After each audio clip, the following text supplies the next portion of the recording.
My name is Zach, and I am joined by my friend Will over here. We are both into preparations and all things that mean we're going to be ready and prepared for anything that could come at us.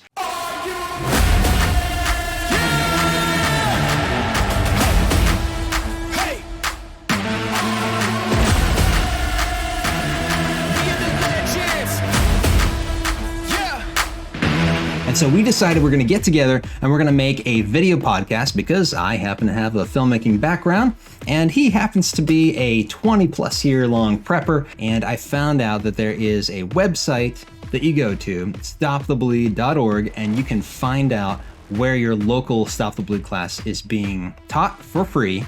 And that's where Will and I just went to. And so we have a couple of things we're going to show off. I think Will has the tourniquet on hand that we got for free from attending the class there. From a couple of people, I heard that that's something that typically happens, right? You get a little something free to take home with you. I think we were the lucky ones because they didn't have that many there, and so we stayed a little bit later and they got to give it to us. Obviously, this will be nothing compared to what a professional will be able to do for you, but it's something that I believe will get your interest piqued. And this will be a great just first start for us to begin our channel in the world of emergency and crisis response. All right, so Will, first, right off the top, let's talk about our responses to the class. What'd you think of it? I think what stood out to me was just how straightforward it was. Like I didn't know what I was expecting to get out of it when we went there, but I showed up and it was kind of what I expected it to be, but with the hands-on. So it's kind of reaffirming what I thought made sense already. And then the hands-on application and getting to do some of the things that we did after we went through the training part, so to speak, made a lot of sense. It was good. How about you? Like how long is this going to be? Are they going to really be able to give us enough information? I had no idea what it would really take to stop the bleed, and I want to show you guys. I'm going to share my screen real quick here.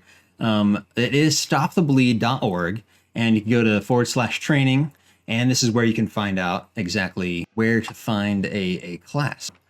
So I got the website up right here. Check it out. This is the stopthebleed.org website. And you can go right up here to where it says get trained, and click this. And this is where you can go to the online course. Those who are in the medical field can get certified in it by going to the online course before or after, and then going to the get trained by a course near you. And so it's this place where we started, and I was like, oh great, let's just drive down there. He was like, yeah, let's get together. What I learned about the origins. Now I have a little bit of background in filmmaking. We made a documentary about one of the Columbine shooters' parents, and what we learned was in this process was a lot about shootings in general at schools. We got to talk to a family from from the Sandy Hook shooting. And it turns out that this whole thing originated from Sandy Hook because apparently, and I'm just quoting the trainer that was there that night, many of the lives that day could have been saved if faculty and staff and others had been trained in Stop the Bleed. That was the origin of it. So that was the big eye opener for me to realize that this has an origin story. So my first impression was, how long is this going to be? And I will say this, I was really surprised how short it was. I was really surprised how blunt and direct it could be, and that we were trained in a very short period of time and we knew what to do, and it was so concise. It's something so easily digestible. Highly encourage you guys to go check this out. Absolutely. I kind of wanted to learn more. I mean, it made me wonder. So I'll be honest, since then I bought a learn to do sutures kit, because I'm like, okay, that's great. What's the next step? We get the bleeding stopped. Where do we go from there? And so now I'm kind of going down that rabbit hole.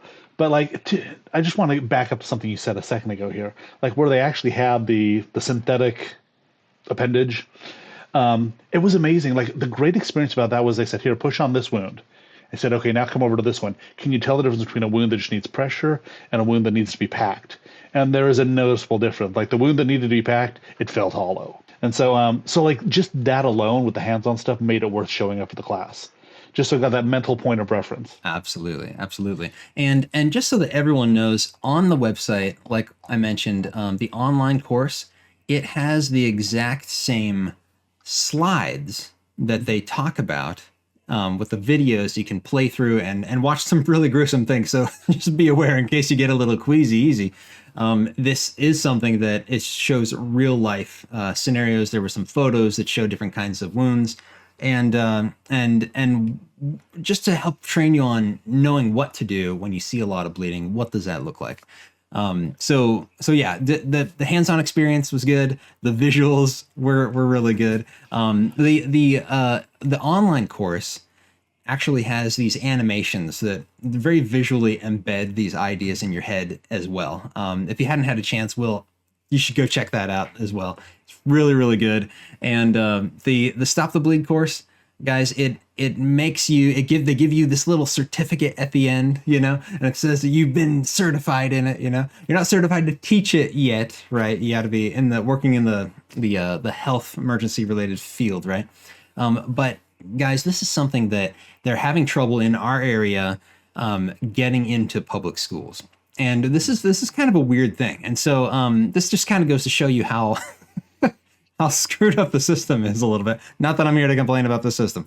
The only thing is that we know what can save lives, and you have an unfortunate issue where some people apparently, and this is just reported from those trying to get this information into public schools.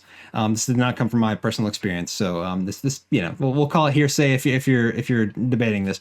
But public schools apparently are worried about their staff being taught this sort of thing because they're worried about if in the situation a staff member needs to use this, then they might be sued if it doesn't work out right. And so that is kind of a strange situation that you're facing here. So I think it really just comes down to you as an individual, regardless of what your organization is offering you, you as an individual, are you willing to do whatever it takes to save a life?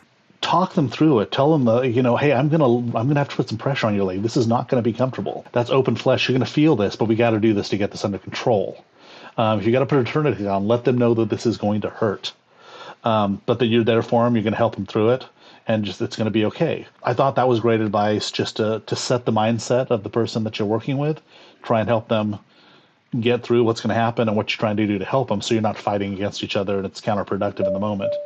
The other thing that I thought was interesting was, I thought, and this is probably from back in my Boy Scout days, that if you put a tourniquet on, you had to set a timer, and every so many minutes you had to loosen it up and let the blood flow. And apparently that's not the case anymore.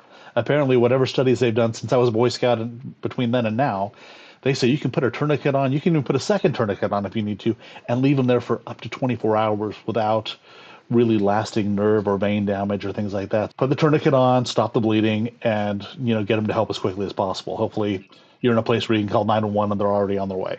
She was like, if you have a t-shirt, use that for packing. And she was like, the t-shirt from the gym or a really sweaty, greasy t-shirt? And I'm like, what? This sounds like a bad idea. You don't want to do that to them, right? And she said, we can pump them with antibiotics later.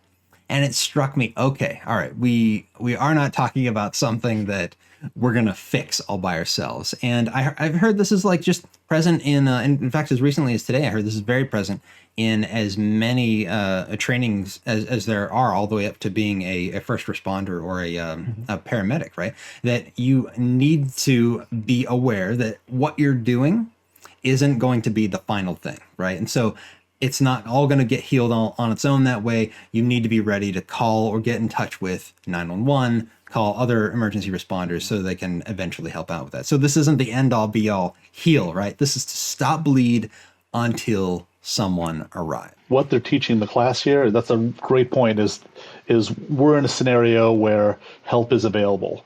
And just because we're there, we're becoming the first responder in the scenario. This is not my plane went down in the Amazon and I'm a 3-week hike from any civilization somewhere. That's another scenario. That's not what Stop the Bleeding is going to train you for, but it's a first step in that direction.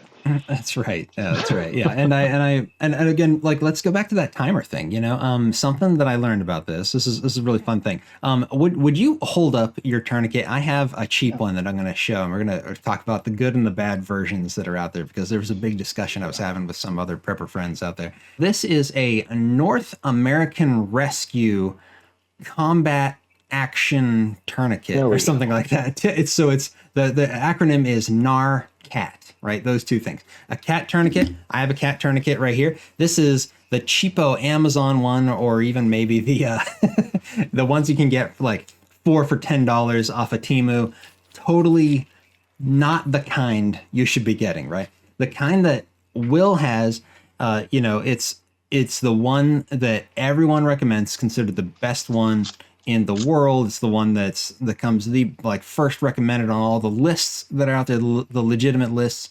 And one of the main things that you can tell, I mean, obviously you can read on it, it says NAR cat on it, but one of the main things that you can tell the difference between them is it's called the windlass. The windlass is the winding rod. Okay. Yep. And so if he were to try to bend that right now, it's not going to give. It's not going to give very much, right?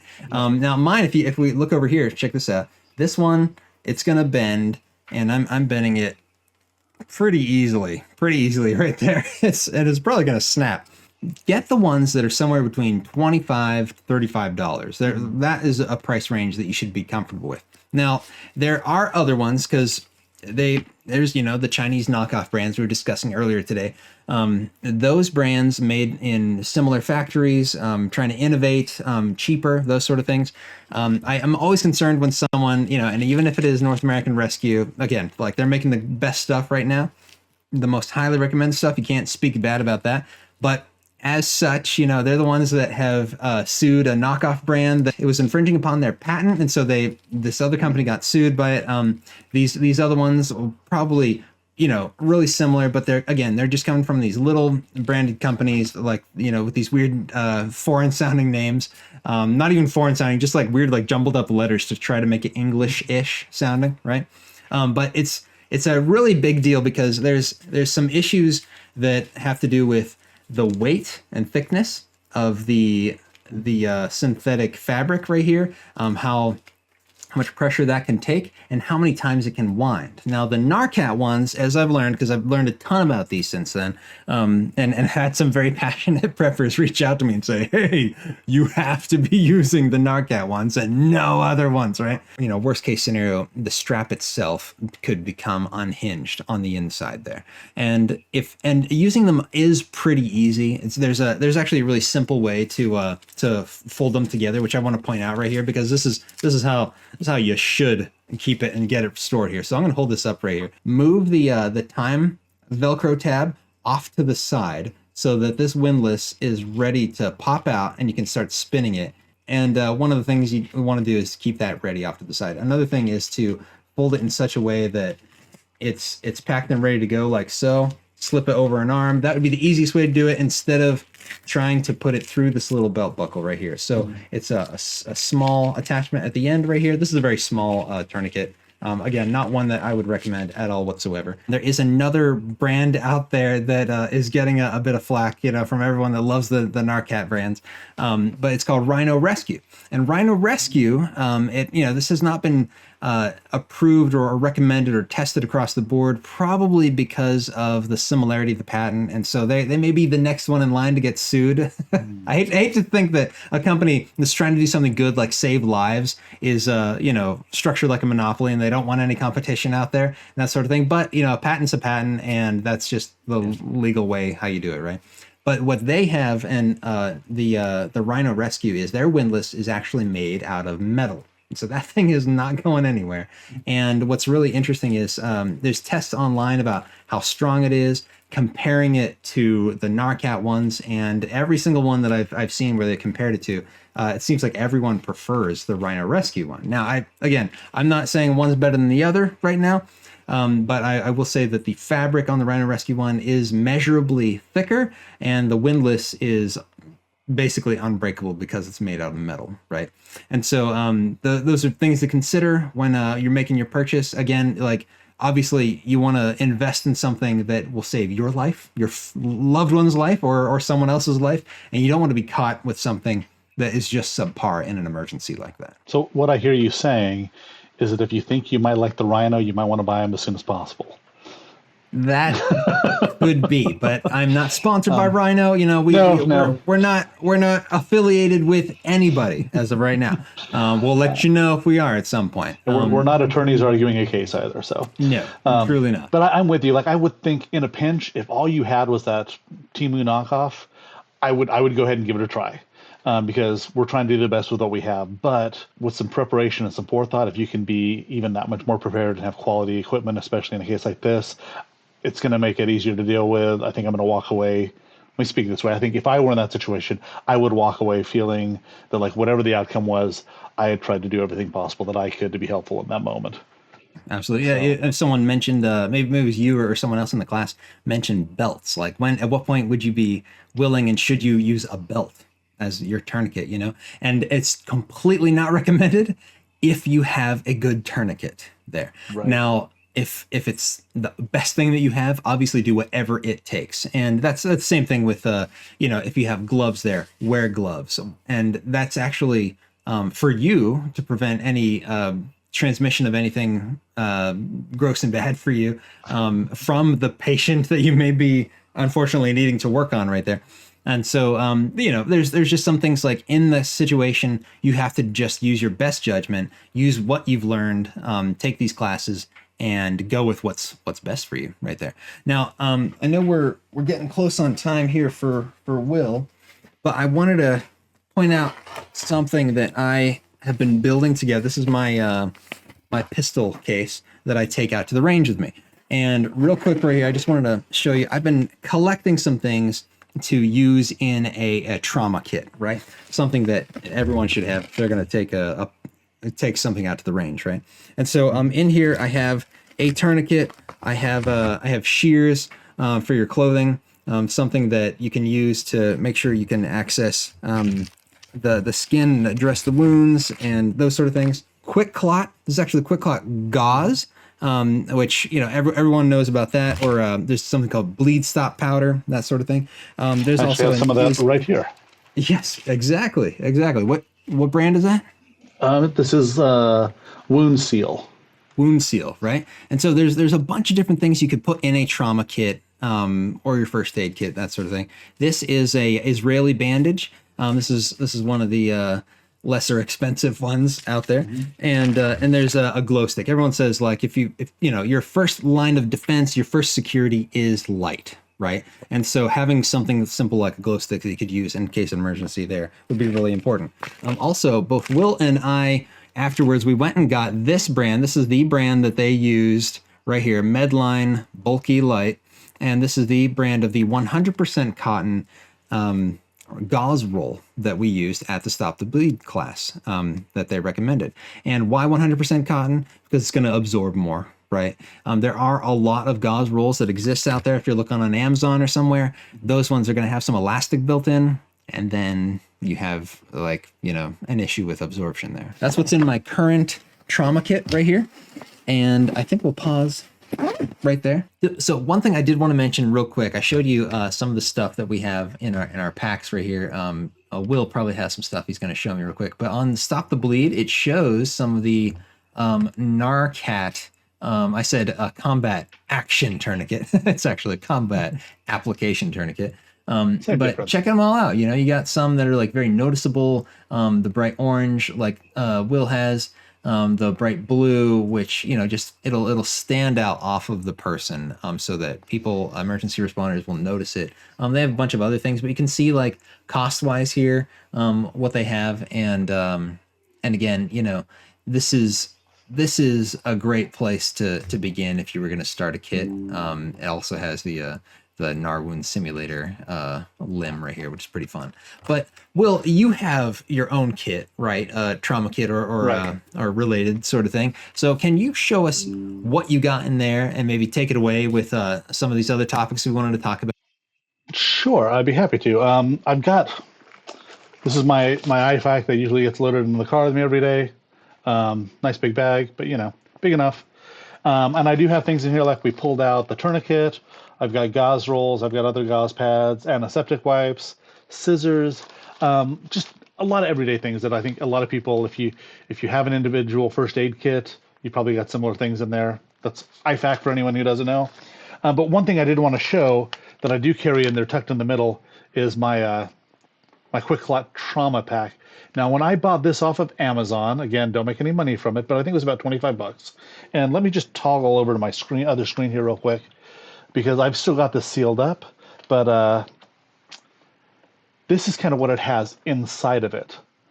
So you've got a gauze roll, you've got quick clot gauze, you've got some cleaning pads, you've got gloves, you've got a triangular bandage, trauma first aid instructions. Just here's the thing: is I know that everybody thinks, "Hey, I know this, I've done this," but I know for myself personally that if I haven't rehearsed something again and again a few times, it's really easy for me to freeze and pause in that moment when it could really matter. So even just a little instruction book to say, apply pressure. Okay, like once you get to that first step, a lot of it'll kick right back in. But sometimes just having the reminder there is a great thing. Yeah, for So sure. anyways, I mean, when you're put in a situation, that is not the time to start thinking, "Oh, I should practice this," or right, like this is the time for action and decision, not the time to be making the decisions. It's time to be doing stuff, right? And so, I mean, yeah, I think in the situation when you're thrown into it, you don't want to have to be deciding how you'll respond, right? You don't want to think, "Oh man, I should have been practicing this."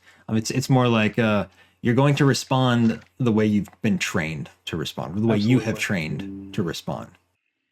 So I wanted to put that out there. Just if it's something helpful, if you're looking for something you just want to grab and have ready, you could take that and a tourniquet, and you would be able to cover just about every scenario you're going to find in a stop the bleed class, and probably more of a stop the bleed plus class scenario. Yeah. Yeah, that's really cool. And it's good to know like there are some pre-made things and they're always a starter, right? I mean, you've Right. you've probably added a bunch of things to your kit over the years. Like as you've discovered things, you've made some adjustments to it. We don't just get that one thing online and say, "Hey, that's good enough," right? We're always in a state of learning, and but I still think it points to the fact that anybody can begin prepping right now. Right. Like you can get ready with something, and something is better than nothing. And so starting somewhere like a pre-made pack like that, and being able to like learn how to use everything that's in there, and getting advice from others, learning what are the risks that you might run into in your day to day or in special circumstances, and then knowing what to add or subtract from it. This is just a rubber strap. And so then this is something that you could kind of use as a makeshift tourniquet, or if you had a torso wound, you could tie that around there, essentially really tie with a gauze patch over it to try and help keep pressure on it. I've got this in one. Another one, I've just got a length of like rubber tubing that you can use for the same purpose. So there are different things that you can find along the way, but those are things that I've added to my kits. Yeah, And that comes from it reminds me of the kind of things that the doctor puts around you, or the anesthesiologist, right before right, you're gonna get something injected, right? Just to right. show the veins, or cut off some circulation there. Yeah. But to your point, that was directly from a conversation I had with a guy that was a field medic. And he said, "Oh yeah, I use this all the time. I'm going to put that on first, try and slow the bleeding down, and then I'm going to figure out, is this pressure? Is this a tourniquet? What do I need to do?" You could throw that in your tin of Altoids or something Yeah, like your that, along with Altoid anything. tin Yeah, with your little survival pack. Yeah, yeah, yeah. That's really cool. Well, tell us about what you've learned. There's this book Will brought up to me earlier. I think this is a great reference for anybody who wants to dive into this a little more. And one of the things that we want to be able to do is, like, for those who just want to drive and listen to us talk about things, we'll be able to go through some of these books that you might have, that we have, that you don't have time to go through. We're going to be discussing all these topics on each chapter. In this case, I went and I knew we were going to be talking about Stop the Bleed class. And so I went and said, well, hey, what does this have to share, kind of in similar vein?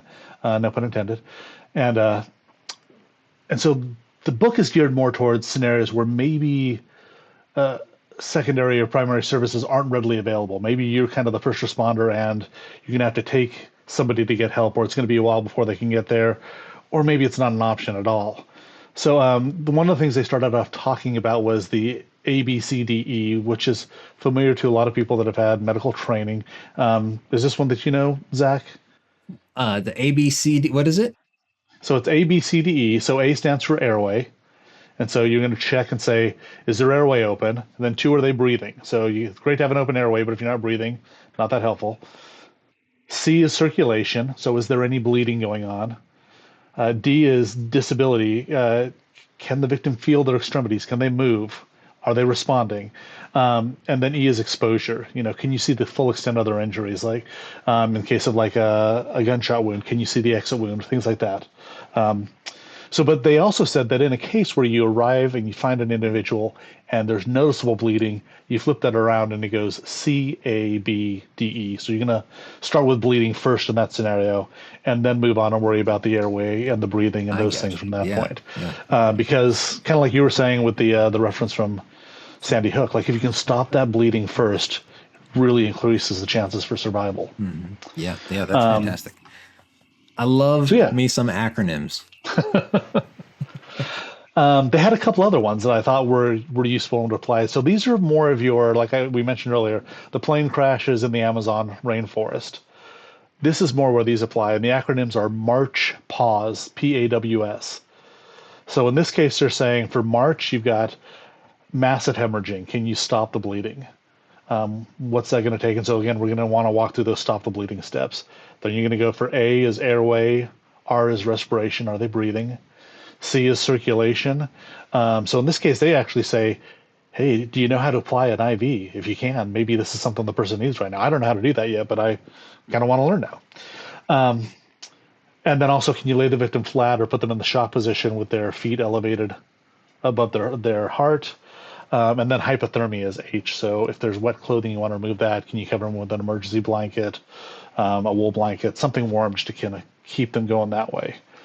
And then the pause, PAWS, this is more about, hey, we're doing what we can, but it may be a while before advanced medical help gets here, before we can get you to some place where you can receive it.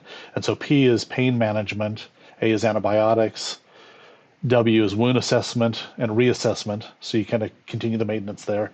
And then S is splinting any fractures or anything any extremities basically that have an injury to try and immobilize them if you need to move the patient. Yeah. And it's helpful to commit some of these things to memory, at least to put them into practice by saying them out loud, probably like looking them over every once in a while, imagining yourself in the situation. Would you be able to do this? How would you be able to work around the situation, deal with this crisis, especially if it's far away from civilization, right? Like, let's say you're out on a hike somewhere. I've visited a lot of national parks where there's no cell phone service, right? I've visited some small towns out west where there are no cell phone coverage Right. at all whatsoever. And so yeah, having something that like you can imagine yourself like, okay, if in this scenario, this is what we're ready and willing to do. And yeah, practicing, knowing what it is, having the right gear. I think all this stuff points to someone being a lot more prepared than they were in the beginning. Right. Let's see here. There was Maybe did, there was one other thing that I thought that really came out of the book well that I just thought would be good for a quick review. And they basically have a quick step-by-step procedure for bleeding control. And so they had 9 steps. I added a 10th that I put at the very beginning. And the idea with this is more if we're in a scenario where we can call for help. So I added a step 0 to their list that was just call 911 or radio for help if you've got that option. If you don't have that option, their steps are, I'm just going to go through this quickly. We can put it in the notes if people want to go through and read it or copy it. Put on gloves. Step 2 is quickly remove clothing and expose any bleeding wounds. Use a bandage or other barrier to apply firm direct pressure to the wound.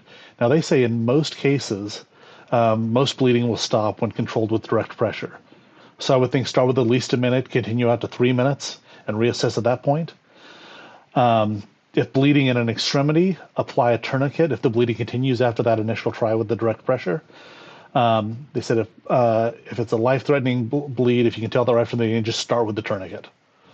Go there. They say you can apply a second tourniquet above the first one if bleeding restarts. And so you want to apply it, I wouldn't say above, but really closer to the heart, whatever direction that's in.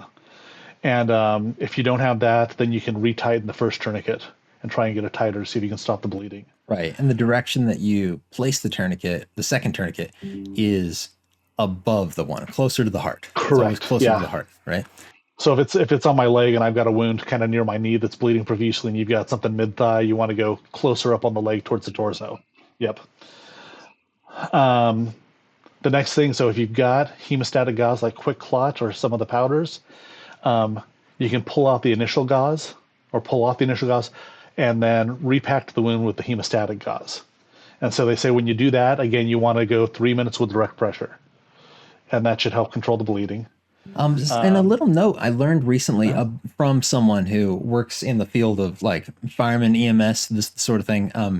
He talked about how, the quick clot or a powder like stop the bleed, that's something that has to be removed by a medical professional later on. And so this is not something you want to apply to yourself and think, okay, well, I'll just be fine. I'm at home, or I'm at the farm, or I'm, at work or whatever. And I'm just going to add some quick clot or stop the bleed to this wound. And then stops. And you're like, oh, all right. That's probably not how you want to react to it. You want to get that checked out, because that, of course, it's going to stop the bleed. But if you're stopping bleeding, it's going to do something to other parts of your body, right? And so blood flow is important, just something to keep in mind when you are using something like hemostatic gauze and so on. Yeah, that's perfect. Yeah, if you're planning on using that, if it's that bad, you need to make sure there's a trip to the hospital after that. You're going to go see somebody. So they said at that point, wrap and cover the wound. So maybe put some other gauze over it if you've got a triangular bandage, something like that. Cover the wound and apply some compression pressure to the dressing at that point. At this point, you're going to want to move on to more of the hypothermia, the temperature management. So cover them in a blanket, a Mylar, emergency blanket, whatever you've got. And you can also see if you can position them in a place where their feet are 12 inches above their heart to help control the bleeding if it's at an extremity. If it's on the torso or in the head, then you don't want to do that. So that's something you're going to want to look out for. And then again, if you're transporting somebody, you want to immobilize any extremities that have the wounds, so you're going to minimize movement so things don't reopen accidentally. And then they said one of the things they suggested in the scenario was write the time that you applied the tourniquet or things like that, either on the tourniquet itself or on a slip of paper, and you tuck it in their pocket or on their forehead, whatever it takes. Because if you're in a scenario like this where you're in the Amazon and you got to move and it's going to be hours, that may not be something you want to remember down the road or try and guess at. So if you got it, you can take a quick note right then. That may be more helpful in the future. Yeah. Was that number 9? Was that number 10? What that was number 10. Yeah. So we're at the end of the list there. I kind of stopped counting, didn't I? That's great. So one thing that I do remember from Stop the Bleed that wasn't mentioned in this class was just something to be aware of. This should be common sense, but I guess for everybody, if they haven't seen this, heard this before, it's kind of important to review this for a second. If there is a foreign object in there, right? Yes. Do not apply pressure yet, right? Work on how you're going to deal with that, right? You're not going to remove it. That's a really, really important thing. But don't just, if there was something sharp in the wound or something, you don't want to just put your hands directly over top of that and add to the problem and suddenly be unable to help, right? So, and that kind of falls in line with something else that they mention in both the online course and the in-person courses, making sure that you are safe so that you can help the next person. I think they reminded you about, like, if you're on an airplane, they always say put the mask on yourself before you put it on the other person next to you. That's an important thing. Boom, something bad happens in the middle of the highway. The highway, I hate to say, it's not the safest place. A lot of people get injured or die in car accidents. And unfortunately, if you get into a car accident, and I've seen this happen right in front of me, big people spinning out, smoke's flying everywhere, and someone that got hit, he steps out of the car and he leans on his knees, and he's in the middle of the highway. He steps away from his car towards the center of the highway, and you just have no idea whether someone is paying attention. In fact, if you are on a highway these days, if you look over to the people driving next to you, how often do you see someone with their phone going like this the entire time you see them pass you, like not even looking up once? I've seen that multiple times, multiple occasions.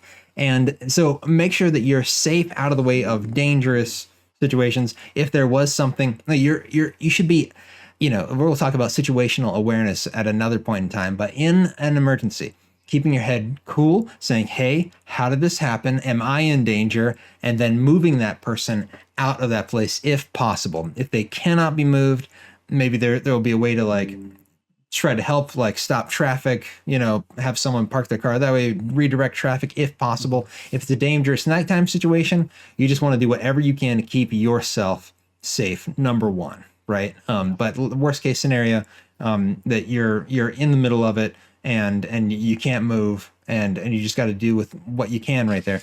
But again, watch out for foreign objects. Don't try to remove them yourself. That is something that only a surgeon will do. The EMS paramedics are going to arrive. They're not going to try to remove any foreign objects.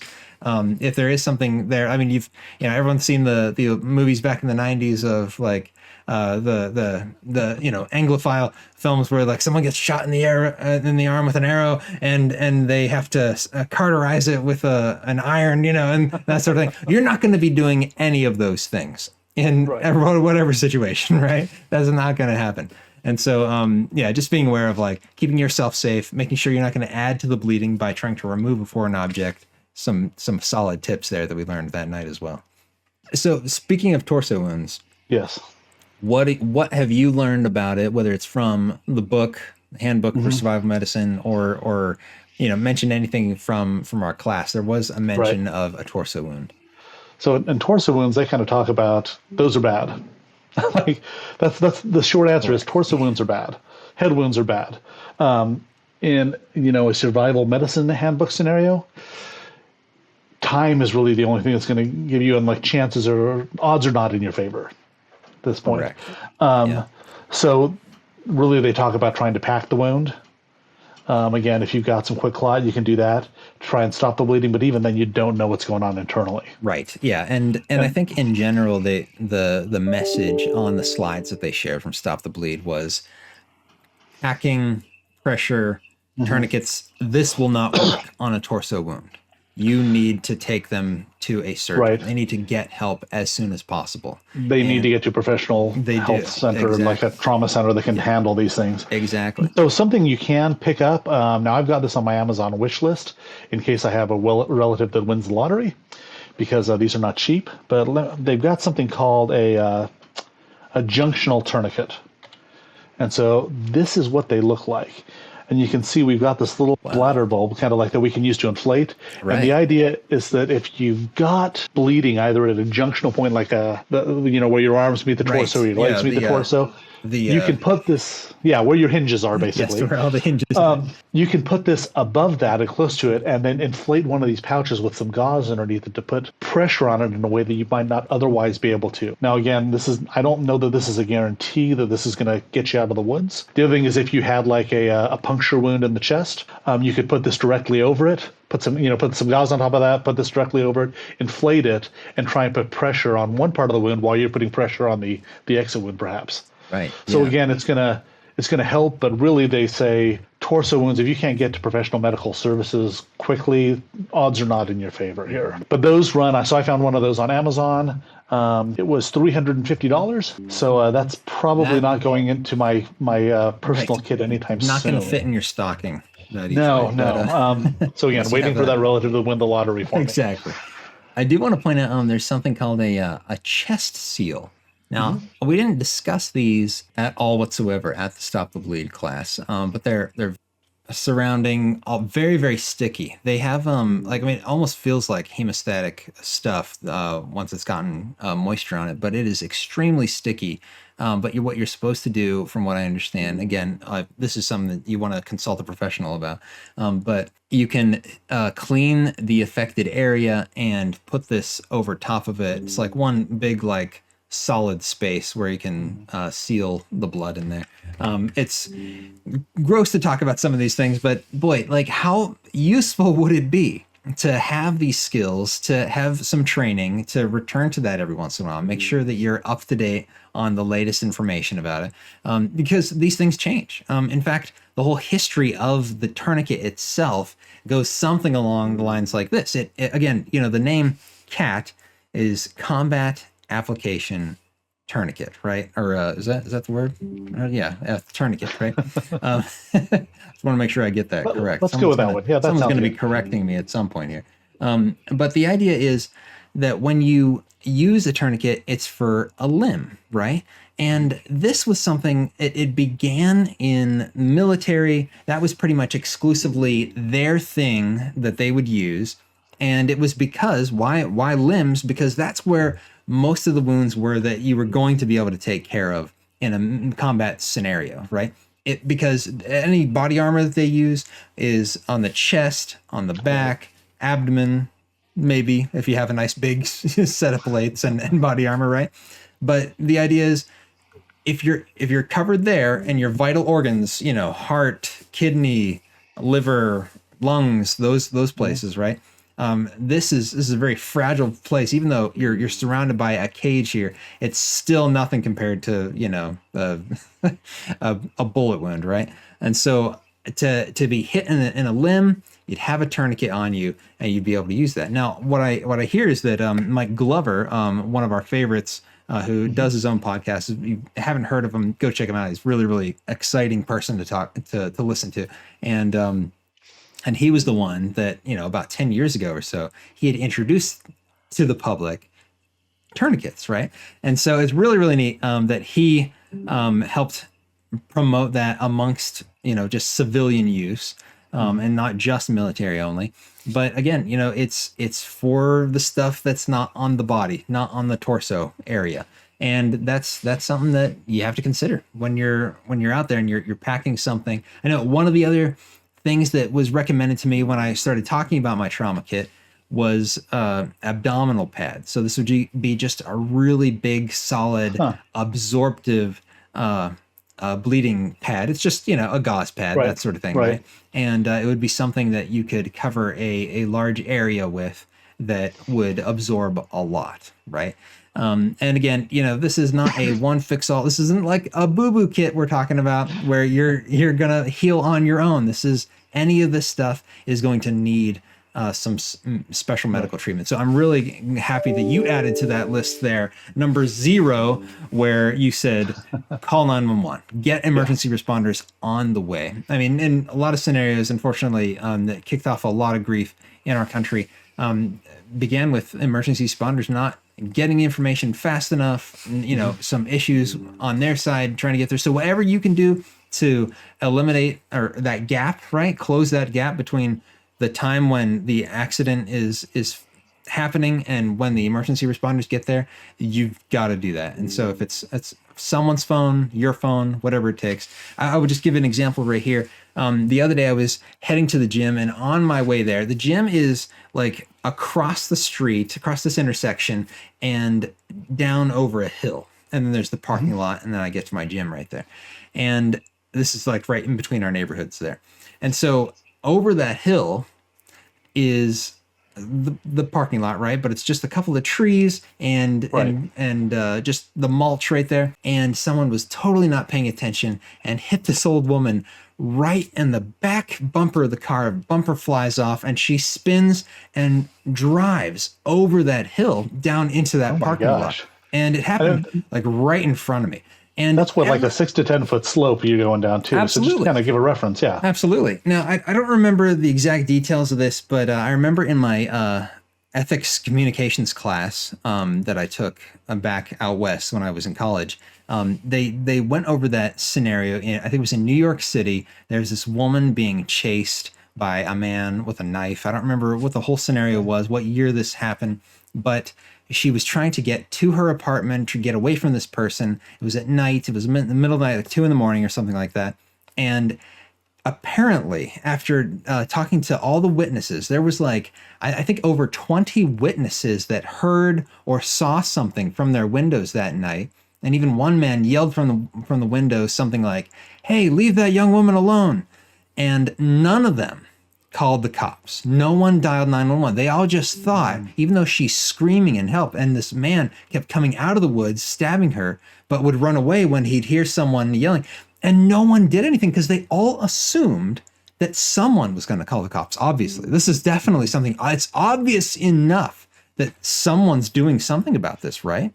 Well, that is never the case in my mind anymore. Right. When I'm on the highway all by myself driving and I see someone on the side of the road, and if there is no emergency responder, there's no police there already, and I see an accident, I do not think to myself, "Oh man, I hope they're all right." I call 911. Whatever it is, it doesn't even matter. When I was out there in front of the gym, I pulled over in front of everyone. I was just immediately calling 911. I told Siri to do it for me. And, she does this double check. Like, "Are you sure?" It's like, "You're not supposed to be calling 911. Okay. So, okay. Yeah. So I told her, yes, call and I'm on the phone. And even though I saw multiple other people, at least two other people on the phone, assuming they're probably doing the same thing, the emergency responder on the other line, the 911 call center responder, he didn't even care that he's not connected to what's going on, what other people are calling this in. And so he just wants to go through the same process of having you respond to the emergency as if no one was calling. And so this is just a solid piece of advice that I would like to bestow upon anybody that might be listening to this, that if there is something going on, you do the right thing by responding to it as if you were the only one that could.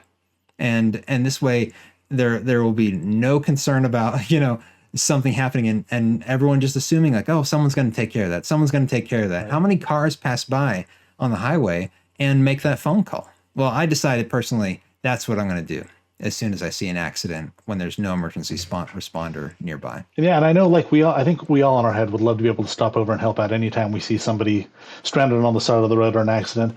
But I think if we're also honest with ourselves, we realize that life is busy and we've usually got too many things that we're juggling. So if we can at least do something to aid that person, like you're saying, just make that call, even if there are a dozen people standing around with their phones out. Who knows if they're recording a video or if they're on the phone with somebody else or what's going on. Just right. But you can check it off your list and it's done then. You don't have to worry about it. Absolutely. Yeah. And so I popped out, actually, I pulled over I'll take the time, we're all in the mode of discussing being prepared for emergency crises.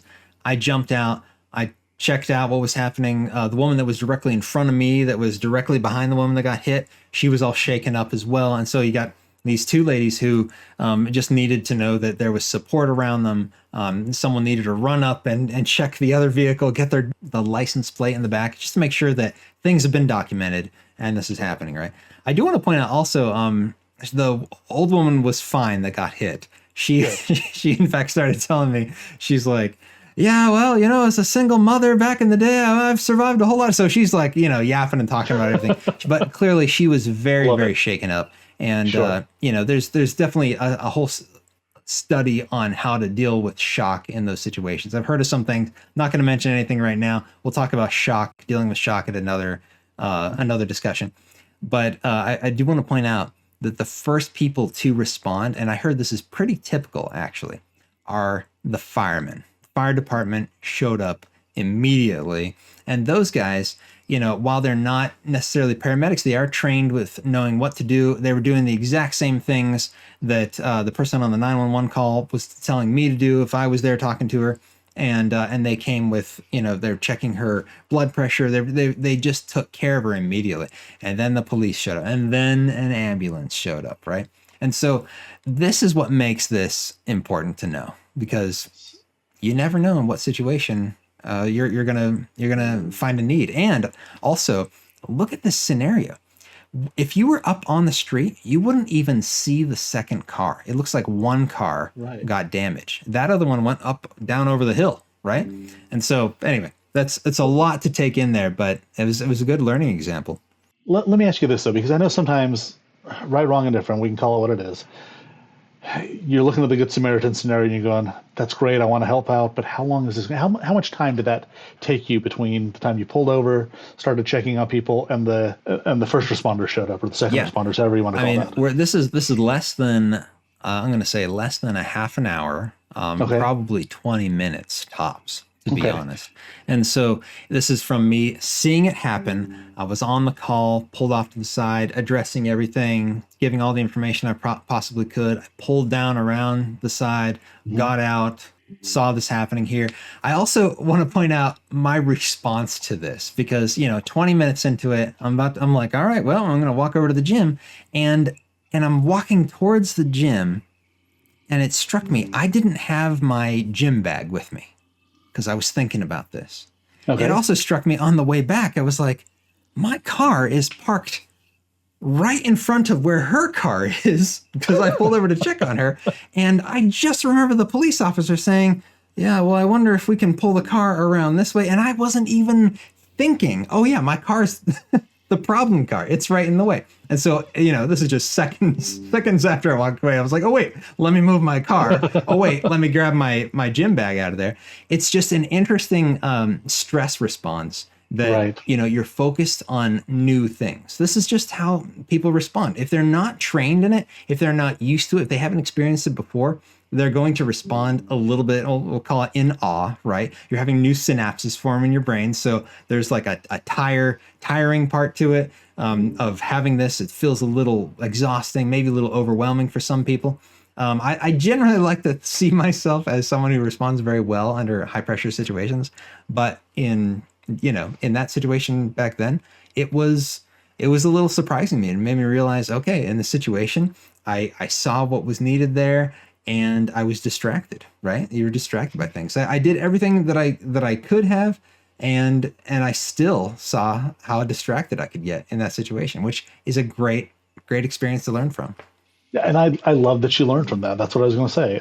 And now you're kind of making me want to have that experience and see what would I do and what can I learn from it. And, don't I wish mean, not it that on I'm wishing anyone else. car crashes on anybody, right? but like, yeah. Yeah, and we talk about this. It's a very serious topic.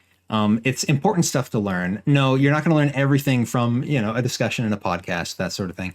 But we like to be upbeat and stay positive about this because, I mean, this is just normal parts of life. There's no reason to speak about this like this is a dark, serious, doom and gloom sort of thing, because then people start to associate, those tough, big bearded former special forces guys as the only type of people that can respond to emergencies, right, and have a crisis and not lose their minds, right? But the truth is, like, anyone can do this, and it just takes some practice. And I think that's the first step, right? Take some time, think about what you would do in a given situation. You're here, try this out. You're there, how would you respond to this? Do the same thing with my child. I say, hey, if this situation happened, where would you hide, right? What would you do? And that sort of thing, right? Do you know what number you would call? If they say this to you on that call to 911, how do you respond? Do you know your address? All those sort of things. Try to work it out in your head. Try to work it out in your household's minds. Make sure that people have something they're prepared with to respond. Because again, if we haven't thought about it, you're probably not going to respond the best way possible yet. Right. And I would add, give yourself a little grace, because even though people think through these scenarios, when you actually find yourself living them, your things aren't going to go the way you thought all the time. But the fact that you put some prep into that and thought ahead a little bit is going to put you that much closer to finding the solution that you need. But give yourself some grace. It's not going to go perfectly, or it's rarely going to go perfectly, and that's okay. But you'll learn from it, and you're doing a good thing. So I think maybe the last thing we'll do on this discussion right here is pull out our card game here we got. It's called, yes, Are You Ready for WROL, which is kind of funny. We have a news station in the area called WRAL, but WRAL, a world without rule of law, right there. Okay, so this is the first card. And this one we had previously discussed, but let's briefly just touch on it for just a minute, and we'll time ourselves, make sure we don't go overboard with this. But this is what it looks like. The topic is emergency preparedness basics. So this is going to be a very simple one right here. And it goes like this. Let me see if I could get the focus here. Wakey, there it is. Do you have a support network in place, including neighbors, friends, or relatives who can offer assistance or resources during an emergency? And have you discussed how you can help one another in such situations? Now, this is, again, basic, very general sort of discussion right here. Will, go ahead. Since I was the one that read it. All right, I'll start then. My first answer is probably going to be similar to yours. The short answer is yes. And my church community is a big one, and they're one that I could reach out to. And I know there are plenty of people I could count on that would help out in a pinch, especially in a regional or larger kind of a emergency scenario. Zach, you and I aren't that far apart. You would be probably one of my first calls. I know we've got a few other friends in the area that I would call likewise. But I will add, this is a good reason to get to know your neighbors. I found out in the process of just walking my dog and meeting one of my neighbors that she's an ER nurse. And so it just happened to be at a time that my daughter was going through a major surgery, and she gave me her phone number and said, "Hey, if you ever need anything, if you need any help, give me a call. Don't care what time it is. I'll come over and take a look at it for you because I know what it's like to be a parent and have a kid that's going through something." So that's a relationship I want to continue to cultivate. And if things were bad, I think that's someone that we could turn to each other and help out. Yeah, absolutely. So, Yeah. how about you? For me, I just recently went on the search. I think I mentioned this to you before. My mom had sent me a package, and the post office said, "Oh, we delivered it to your street, but we aren't legally allowed to tell you which house. But sorry, also." And so I'm going up and down the street trying to talk to every single neighbor here. I'm keeping a list. Did they answer? No. Did they, I don't think I'm ever going to find this package at this point. It's been several weeks now. But I realize there's all these people that live so close. I'm talking like in just a 1-minute walk. There are so many people right here that I don't personally know yet. So yes, I'm in a very suburban area, right? And there's a lot of people jam-packed in this part of my community. And up and down the street, I just met all kinds of interesting people. There's a ton of diversity, foreign people, people from all kinds of different backgrounds and definitely different careers, all kinds of different people. Lots of really nice people, which was kind of like a huge pleasant surprise to realize, wait, like my immediate neighbors, I kind of know them, said hey, but now I know all the way down the street and, immediately offered to say, "Hey, my name's Zach. I live 6 houses down that way. If you ever see me, say hey, or if you ever need something, this is the house number that I'm at right here." And so, yeah, I think one of the main things I'm learning from this is we probably really need a tribe. We were used to that back, in pre-civilization era. And honestly, a community that is slipping away from us with the way we are very online. We're very individualistic in a lot of the just social behaviors that we have right now at this day and age. To be able to gain a tribe would be a huge benefit, especially in a crisis situation. And like you said, you and I, not far from each other, we're the first people that we've really discussed, like how could we leverage each other's help? What kind of resources do we have? That sort of thing in an emergency. Obviously, we trust one another that we could help each other out in a situation like that. But yeah, the neighbors that you have immediately around you, you probably want to get to know them some way, shape, or form. And so, being aware of, when it's appropriate to knock on a door and that sort of thing, that's up to you to figure that out. But, for me, I could see why a couple of people wouldn't answer the door. It was, well, the sun goes down pretty early in the wintertime here. So I was like trying to knock on doors before the sun was going down. But again, we you get a lot of people soliciting. So maybe there's like a different excuse you could have. Like maybe there's an activity in the area if you're having a block party, which on very rare occasions I've seen in our general region here. But a chance to say hey to people, build your tribe, have a community, people that you can really lean on in an emergency. Neighbors would be great. If that would be ideal if you did have them. But like you said, something as simple as having church, right? I mean, there's a lot of people that are united for a very specific reason in that scenario, and those are the kind of people that you should be able to rely on in an emergency situation. Thanks for spending some time with us today. Hopefully it's been good for you and you've learned some things. You head out into the world and do some good. Don't be afraid to do the brave thing. And as always, don't forget to like and subscribe and share if you found this useful. Detonate, got the moment to strike, I don't hesitate. I'm feeling like winning, they spitting the venom, but I got the power, I ain't